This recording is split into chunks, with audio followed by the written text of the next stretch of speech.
11h30 sur France Info. Merci d'être avec nous à la une de l'actualité. La première grande réforme de société du quinquennat Macron. Le projet de loi sur la bioéthique est présenté ce matin en Conseil des ministres. Un texte qui fait bondir la droite conservatrice et catholique, puisque la mesure phare de ce texte, c'est la PMA pour toutes les femmes, y compris les lesbiennes et les célibataires. Le gouvernement veut aller vite sur ce dossier pour éviter le scénario chaotique du mariage pour tous.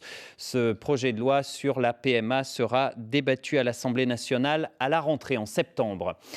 La politique toujours avec cette phrase « Il n'y a pas d'affaire François de Rugy ». Phrase martelée par son avocat, c'était ce matin sur France Info. L'avocat qui dénonce un acharnement contre l'ancien ministre. Il accuse Mediapart d'avoir cherché dans les poubelles. Voilà ce qu'il dit. François de Rugy, globalement dédouané hier par les enquêtes officielles sur ses dîners et sur les travaux de son appartement de fonction. Rendez-vous au tribunal, c'est le message que François de Rugy a lancé hier soir sur France 2. Message lancé à Mediapart. Il dénonce un journalisme de démolition. Les records de chaleur tombent les uns après les autres et la canicule s'accentue encore aujourd'hui. Regardez la carte de Météo France, c'est quasiment tout le territoire qui est en alerte. 80 départements, c'est du jamais vu. La circulation différenciée est en vigueur à Paris, à Lyon, à Lille, à Annecy également pour tenter de limiter la pollution de l'air liée à cette canicule. L'actualité, c'est aussi cette annonce du ministère des Comptes publics. À partir de l'été prochain, vous pourrez payer vos impôts dans les bureaux de tabac, comme c'est déjà possible pour les amendes. Les contribuables pourront régler leurs impôts dans les bureaux de tabac par carte ou en espèces.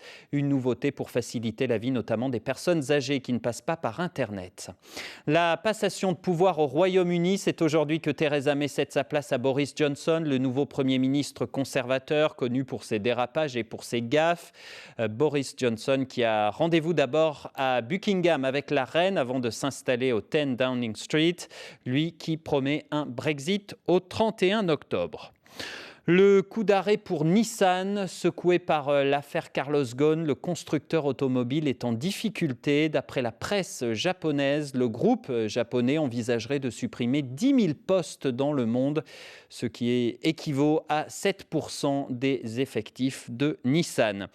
Et puis la 17e étape du Tour de France, le peloton se dirige vers les Alpes où aura lieu la grande explication entre les leaders. 200 km, vous le voyez aujourd'hui au programme, entre le Pont du Gard et Gap, de la moyenne montagne propice aux échappées. Passez une très belle journée avec nous sur France Info.